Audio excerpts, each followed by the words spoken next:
what Schopenhauer really thought about women.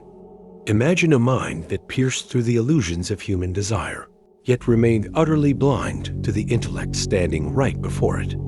Arthur Schopenhauer, the philosopher of profound pessimism and piercing wisdom, reserved a special, seething contempt for women, calling them childish, deceitful, and fit only for childbearing. How could a thinker so dedicated to uncovering the brutal truths of existence succumb to such a glaring, personal blindness? Was this mere bigotry, or does it point to a deeper, more unsettling flaw in his entire philosophy? To understand this paradox is to confront a terrifying question about truth itself. Can a brilliant mind be a slave to its own deepest, most hidden biases?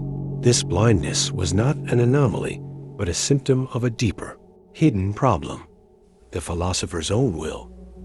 Schopenhauer's core concept, the will to life, that blind, irrational striving governing all existence, demanded its own propagation.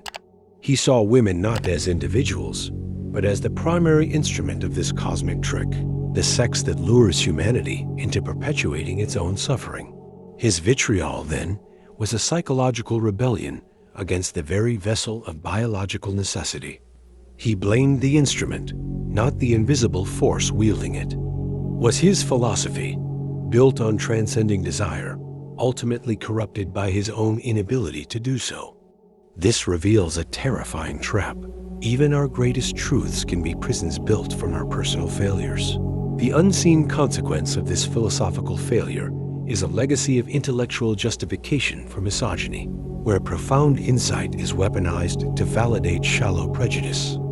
It silently shapes our discourse, allowing deep-seated bias to masquerade as objective truth. This conditioning grants permission to dismiss half of humanity, not through brute force, but through the seductive authority of a genius's flaw.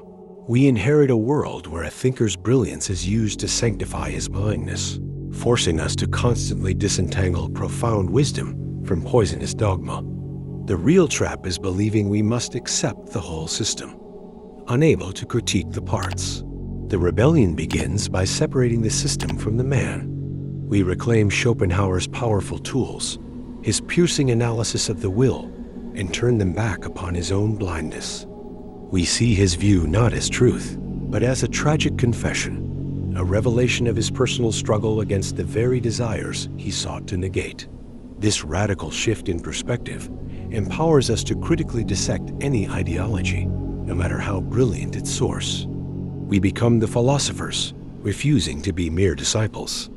We accept a painful but liberating truth, that genius and profound error can, and often do, coexist within the same mind. The ultimate truth is that no philosophy, however profound, escapes the subjectivity of its creator.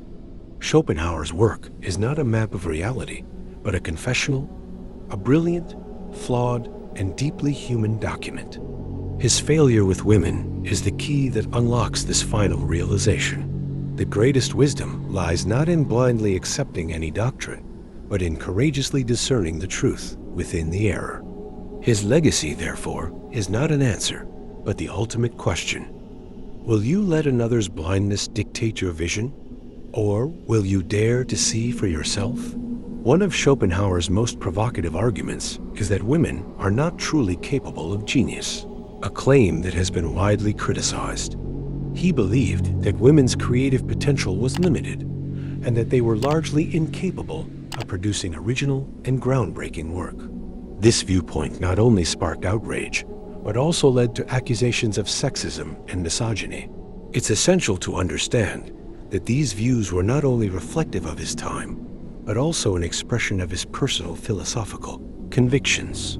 The implications of Schopenhauer's views on women are far-reaching and thought-provoking. They encourage us to reflect on the nature of creativity, intellectual capability, and the roles of men and women in society. While his perspectives may seem outdated and misguided to many, they remain an integral part of philosophical discourse.